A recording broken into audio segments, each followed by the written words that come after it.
Baik, perkenalkan saya Putwi Raja Mahardika dari program studi matematika dengan NIM 24085410027. Pada kesempatan kali ini saya akan menjelaskan mengenai algoritma Dijkstra. Oke, pada pembahasan kali ini akan terbagi dalam 3 bagian, yaitu yang pertama mengenai pendahuluan dari algoritma Dijkstra, kemudian yang kedua penjelasan mengenai setiap kode dalam algoritma Dijkstra, kemudian yang ketiga penutup. Langsung saja kita mulai pada bagian pertama, yaitu pendahuluan mengenai apa itu sebenarnya algoritma Dijkstra. Sesuai namanya, algoritma Dijkstra itu ditemukan oleh seorang penemu yang bernama Edgar Dijkstra. Algoritma Dijkstra itu biasanya merupakan sebuah algoritma yang sering digunakan untuk memecahkan permasalahan mengenai jarak terpendek atau shortest path problem. Algoritma ini itu memiliki beberapa karakteristik, yaitu yang pertama, inisiasi variabel yang dibutuhkan itu grab dan menentukan vertex sumber. Kemudian yang kedua, kita akan mencari dari grafnya vertex yang terhubung dengan vertex sumber dan belum dikunjungi. Nah, ini memiliki catatan di mana apabila total bobot vertex sumber ditambah bobot edge-nya itu kurang dari total bobot vertex tujuan, maka set total bobot vertex tujuan itu akan sama dengan total bobot vertex sumber ditambah bobot edge-nya. Dan set preview untuk vertex tujuan itu akan sama dengan vertex sumber. Kemudian yang ketiga, kita akan cari array Dijkstra yang paling terkecil total bobotnya dengan syarat vertex-nya belum dikunjungi atau belum pernah menjadi vertex sumber. Jika ditemukan, maka set vertex tersebut dikunjungi dan set vertex sumber akan sama dengan vertex tersebut. Kemudian yang keempat, kita akan melakukan langkah kedua dan juga ketiga itu sampai dengan semuanya itu sudah dikunjungi, seperti itu. Kemudian kita akan melihat ataupun mempresentasikan, memvisualisasikan juga untuk algoritma Dijkstranya seperti yang tertera dalam layar. Di sini ini untuk kodenya itu ada sekitar lumayan banyak, sampai ratusan layer, di mana untuk penjelasannya yaitu sebagai berikut. Yang pertama, kode ini tentunya dibuat dengan algoritma tentunya dibuat dengan bahasa JavaScript dengan HTML.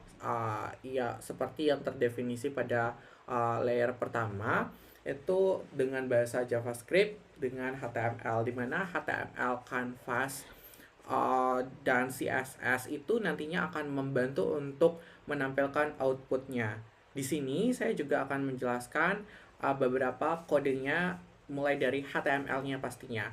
Nah, pertama, HTML sebagai kerangka tampilan websitenya. Pada kode ini, tag HTML yang sering digunakan terdapat heading untuk kepalanya atau untuk pada bagian paling atas, kemudian div serta kanvasnya.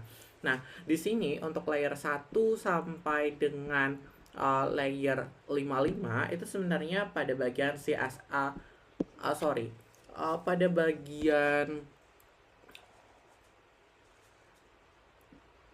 bagian 7 sampai bagian 55 ini sebenarnya sudah mulai untuk CSS-nya. Pada bagian CSS, kode ini itu menggunakan internal CSS, yaitu penulisan CSS dilakukan pada file HTML-nya tepat pada bagian head atau kepalanya. CSS ini itu tujuannya untuk memperindah tampilan websitenya itu agar lebih mudah untuk dibaca. Kemudian kita akan masuk pada bagian inti dari kode JavaScript-nya yang berperan dalam logik serta manipulasi tampilan atau visualisasi dari visualisasinya tersebut. Kemudian JavaScript-nya ditempatkan pada tentunya di tag script-nya. Dalam kode ini itu terdapat dua komponen penting. Dua komponen penting yaitu di layer 32 dan 33, yaitu div ID sama dengan titik 2 canvas container kurang dari lebih dari slash div kurang dari, seperti itu. Dan juga kurang dari div id sama dengan slash 2 petik 2 final path petik 2 kurang dari lebih dari slash div kurang dari. Nah, pada bagian ini atau di canvas container ini itu digunakan untuk menampilkan output per iterasinya nantinya. Final path itu digunakan untuk menampilkan hasil karyanya atau shortest path-nya nantinya. Maksudnya, dalam inti kodenya itu terdapat pada JavaScript-nya, mulai dari inisiasi beberapa variabel, yaitu sebagai berikut. Pertama, nodes. Itu berfungsi untuk menyimpan daftar simpul tentunya atau nodes dalam suatu graph. Kemudian yang kedua, age-nya. Itu berfungsi untuk menyimpan daftar hubungan atau age dalam suatu graph, di mana itu akan berisi form, simpul alas, to atau simpul tujuan, weight atau bobot jarak, seperti ini. Itu akan ada tadi nodes-nya, kemudian ada age-nya, uh, seperti which atau bobot atau jarak antar simpul, kemudian directed atau menyimpan nilai apakah apakah age-nya itu berarah nantinya atau tidak.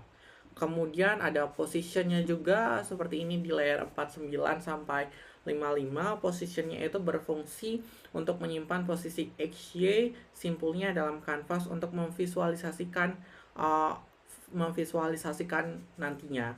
Kemudian pada layer 49 pada layer 58 kita akan masuk ke function yang ada dalam kodenya, yaitu di layer 58 pertamanya itu ada function untuk draw raw head-nya, dimana bisa dicermati di sini untuk function draw head-nya itu ya function draw head-nya di bagian ini. Function ini itu digunakan untuk memvisualisasikan age yang berarah. Function ini itu akan menerima beberapa parameter, yaitu yang pertama tentunya ada ctx, di mana konteksnya itu adalah dua dimensi dari kanvas. Kemudian from x, from y itu sebagai koordinat titik awal garis, dan to x to y itu sebagai koordinat titik akhir garis atau tempat panah yang akan digambar, seperti itu. Ini untuk fungsinya ctx from y to x to y, seperti itu. Kemudian selanjutnya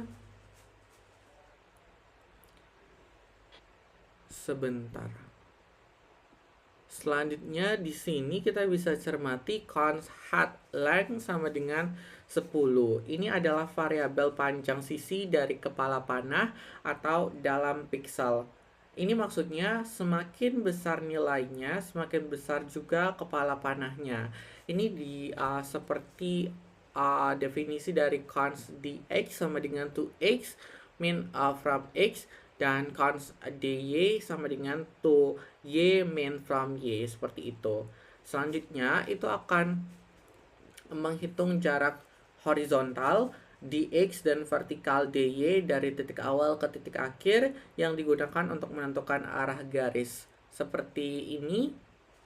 Itu ada untuk layer selanjutnya di layer 62 itu ada const angle sama dengan math.atan2 dy dx. Pada bagian ini itu maksudnya adalah kita akan menghitung sudut arah garis dari from ke to dalam radian, di mana math.atan2 itu akan mengembalikan sudut dari sumbu x ke vektor dx dy yang akan sangat berguna nantinya untuk rotasi. Kemudian pada layer berikutnya di layer 65 dan juga 66 di sini ada const raw x sama dengan 2x min 20 star math.cos angle, dan di bawahnya const raw y sama dengan 2y min 20 star math.sin angle. Maksudnya pada bagian ini itu akan menentukan titik dasar atau pangkal kepala panahnya sedikit ditarik mundur dari ujung garis 2x, 2y sepanjang 20 pixel. Demikian. Ini tujuannya itu untuk mencegah panahnya menutupi node yang ada di ujung, seperti itu. Sedangkan di layer selanjutnya di layer 69 ini ada ctx.beginPath kurung buka kurung tutup titik koma. Nah, pada bagian ini itu kita akan memulai path baru untuk menggambar kepala panahnya. Selanjutnya di layer selanjutnya atau di layer ke 70 ctx.move to kurang buka raw x, raw y kurang tutup titik koma. Itu pada bagian ini kita akan memulai untuk menggambar dari titik dasar panahnya. Ini akan berekivalen dengan layer berikutnya, yaitu ctx.line to kurang buka raw x min hat length star math.cast kurang buka angel min math.pi slash garis miring 6 kurang buka kurang tutup koma. Nah, pada bagian ini termasuk juga untuk layer ke di bawahnya, yaitu 72. Ini maksudnya kita akan menggambar garis ke sisi kiri kepala panah, di mana mat pi per 6 atau per 6 itu adalah garis sudut 30 derajat.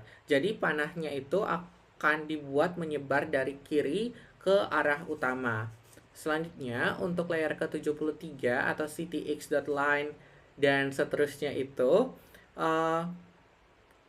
pada bagian ini kita akan menggambar garis dari sisi kanan kepala panah dan juga dengan sudut 30 derajat ke arah kanan. Selanjutnya untuk ke yang layer 75 ctx.close path itu maksudnya adalah kita akan menutup path dari titik terakhir kembali ke titik awal, sehingga itu akan membentuk segitiga seperti itu atau kepala panah. Selanjutnya pada bagian ke-76 dan ke-77 ctx.fill style sama dengan ctx.stroke style titik koma ctx.fill itu maksudnya itu kita akan mengisi kepala panah dengan warna yang sama seperti garisnya atau stroke stylenya. Demikian untuk function yang pertama. Kita akan lanjut ke function yang kedua, yaitu function draw graph atau kita akan menggambar graph-nya. Di sini kan sudah dibuat terlebih dahulu sebenarnya untuk function graph-nya, yaitu dari layer ke-81 sebenarnya. Nah, pertama-tama akan dijelaskan apabila pada function ini itu akan memvisualisasikan graph-nya atau nodes dan juga edges-nya itu ke kanvas. Dalam function ini itu kita perlu ketahui terdapat beberapa parameter. Yang pertama, ctx itu adalah konteks dari kanvas HTML5. Kemudian yang kedua, distance itu adalah objek berisi jarak terpendek saat ini. Kemudian yang ketiga, visited itu adalah objek penanda simpul yang telah dikunjungi. Kemudian yang keempat, highlight node itu adalah simpul yang sedang diproses, dan update edges itu adalah sisi yang baru diperiksa atau nantinya akan ditandai merah seperti itu. Nah, kemudian di sini bisa dicermati untuk ctx.clearRect-nya. Ya, di sini kan pertamanya kita pertamanya tadi udah ketahui kalau semisal function draw graph-nya itu memuat beberapa parameter seperti ctx, distance, visited, highlight nodes, update edges seperti itu. Nah, kemudian pada layer di bawahnya atau di layer 82 ctx.clearRect 00600 300 itu maksudnya adalah potongan kode di atas untuk menyimpan kanvasnya seperti itu. Selanjutnya pada layer ke-83 sampai ke bawah sampai sebentar sampai di sini ke layer 96 atau 97 itu maksudnya untuk potongan kode edges.for each itu digunakan untuk memvisualisasikan edges-nya nanti. Sedangkan untuk nantinya di layer ke-100 untuk nodes.for each kurang buka node sama dengan kurang lebih besar dari kurang awal buka hingga ke bagian yang paling akhir di bagian yang di sini di layer 111. Pada bagian ini kode tersebut yaitu nodes.forEach digunakan untuk memvisualisasikan juga node-node-nya seperti itu. Itu untuk function yang kedua untuk menggambar graph-nya. Selanjutnya kita akan masuk ke function yang ketiga, yaitu kita akan meng-create step container-nya atau function create step container, di mana function tersebut digunakan untuk memvisualisasikan setiap stepnya. Pertama, di sini bisa kita cermati untuk const container. Const container sama dengan dokumen dot create element div. Di sini pada bagian ini kita akan membuat elemen div kosong. Kemudian di bawahnya itu container class name sama dengan step container. Pada bagian ini kita akan memberi kelas CSS-nya supaya bisa diatur tampilannya. Selanjutnya di bagian const title sama dengan document.create element kurung buka petik H2 petik kurung tutup dan juga title text content sama dengan step text. Pada bagian ini kita akan membuat elemen H2 lalu mengisinya dengan teks judul langkah, misalnya iterasi 1 seperti itu contohnya. Kemudian pada bagian selanjutnya untuk container.append child title, pada bagian ini kita akan menambah H2 tadi ke dalam div-nya. Kemudian selanjutnya pada bagian 121 atau layer 121 untuk dokumen .get element by ID Canva container appendix child container. Pada bagian ini kita akan menambahkan div ke dalam elemen utama di HTML atau tempat semua langkahnya itu nantinya ditampilkan seperti itu. Kemudian untuk return container itu maksudnya kita akan mengembalikan div tadi agar bisa digunakan lagi. Misalnya untuk menambahkan kanvas di dalamnya.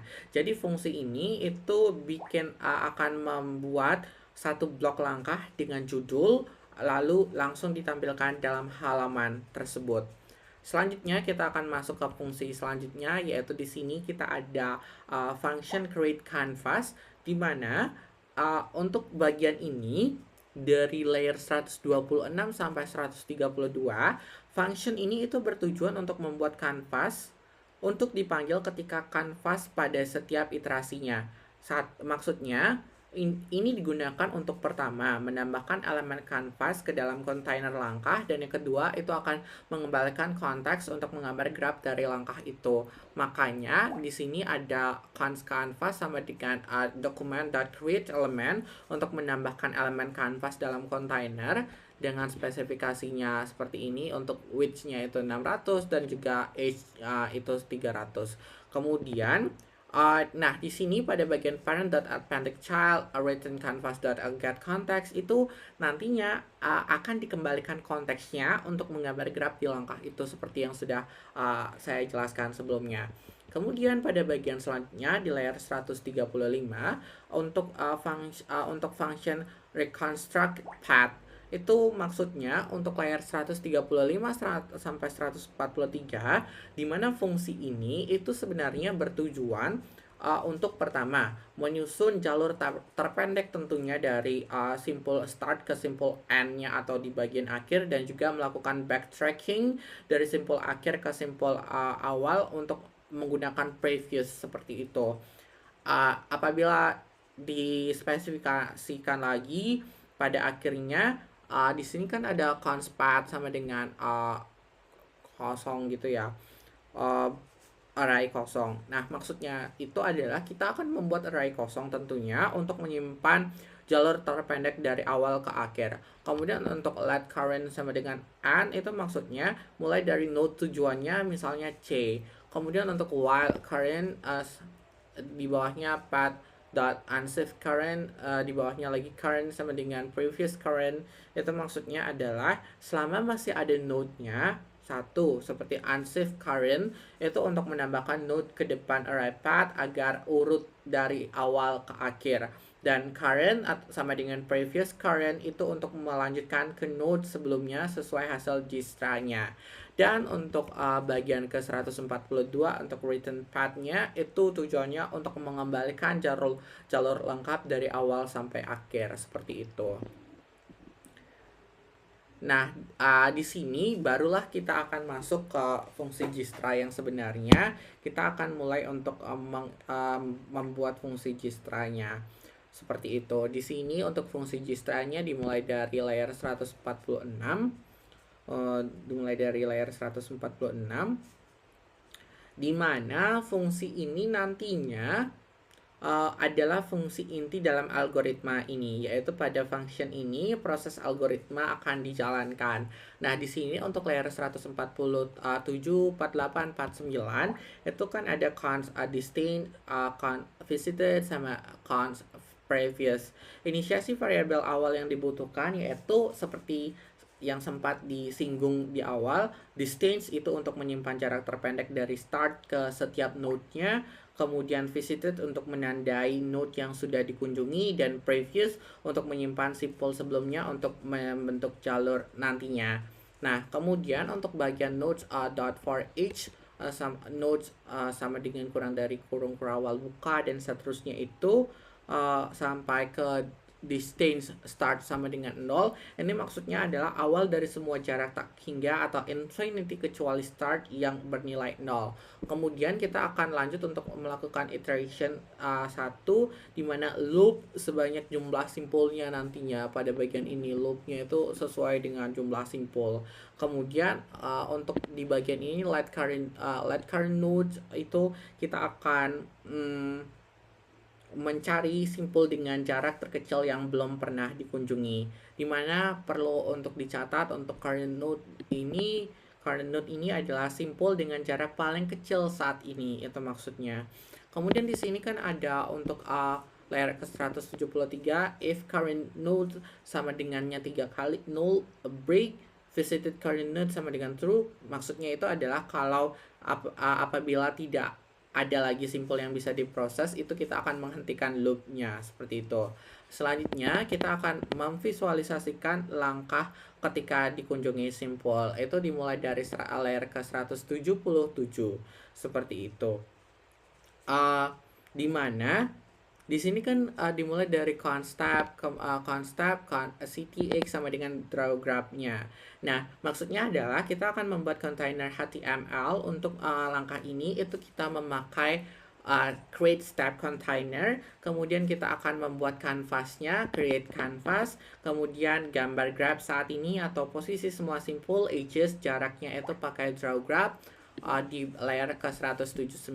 Selanjutnya untuk bagian berikutnya kita akan memproses semua edges-nya, di mana untuk di layer 182 sampai 184 itu kita akan mengunjungi bukan 184, 183 itu kita akan mengunjungi semua tetangga dari current nodes yang belum dikunjungi. Kemudian selanjutnya di bagian 184 const alt sama dengan distance current node plus h.width, itu maksudnya kita akan menghitung jarak alternatif jaraknya.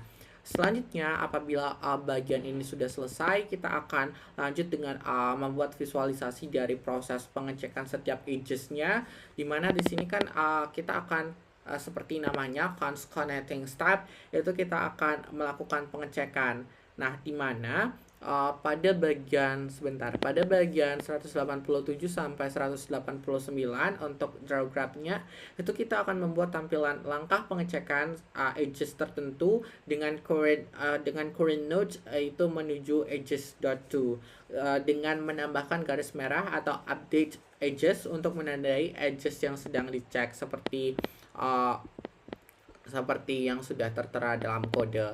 Selanjutnya di sini untuk layer 192 itu kita akan menambahkan log text ke langkah ini, di mana seperti yang sudah ada dalam kode untuk 192 sampai 195 kita menambahkan log text ke dalam langkah tersebut. Kemudian di bagian ini if alt kurang dari distance h.to, maksudnya adalah kita akan melihat update jarak jika lebih kecil.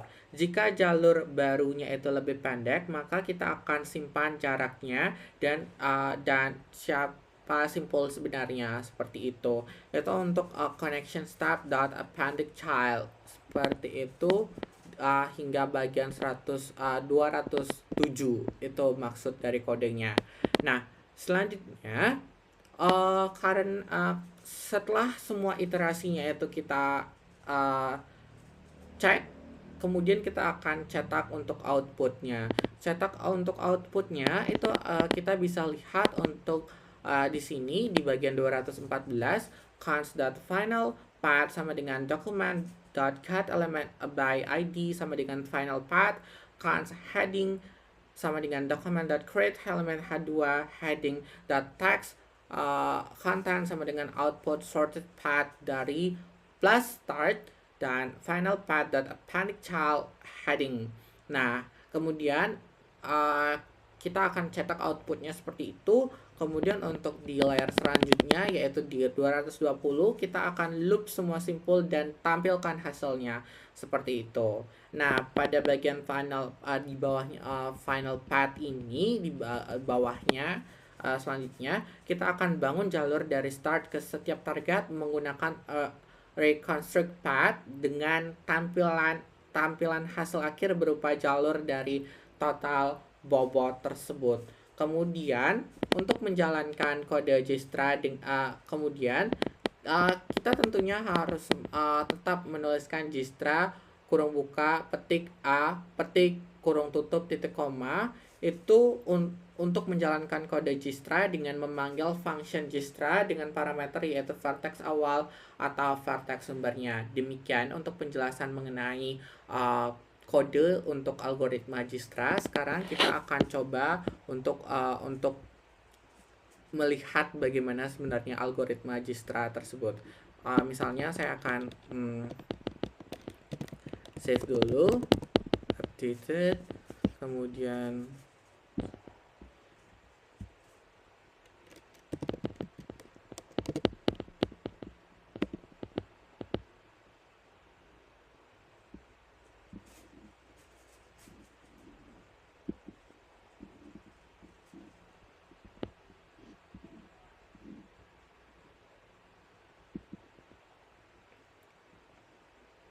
ya, ini merupakan algoritma Dijkstra-nya. Bisa terlihat dari iterasi pertama, kita akan kunjungi simpul A, kemudian cek jalur A ke B, kemudian jarak saat ini itu, nah kemungkinan jarak barunya itu kan pastinya 0 plus 6 ya sama dengan 6. Selanjutnya kita akan perbarui jaraknya, jarak ke B menjadi 6, kemudian iterasi cetak jalur A ke D, kunjungi simpul D. Untuk iterasi kedua, cetak jalur D menuju B, cetak jalur D menuju E, dan seterusnya untuk kunjungi simpul E. Iterasi ketiga, iterasi keempatnya, iterasi kelima untuk mengunjungi simpul C untuk di akhir. Jadi untuk output atau sorted path dari A yaitu B sama dengan A menuju D menuju B dengan total bobotnya 3. Kemudian untuk C-nya itu sama dengan A menuju D menuju E menuju C dengan total bobotnya itu 7. Kemudian D dari A menuju D dengan total bobot 1, dan untuk E itu dari A menuju D menuju E dengan total bobot 2. Demikian penjelasan mengenai algoritma Dijkstra dari saya. Mohon maaf apabila ada kesalahan kata. Demikian, terima kasih.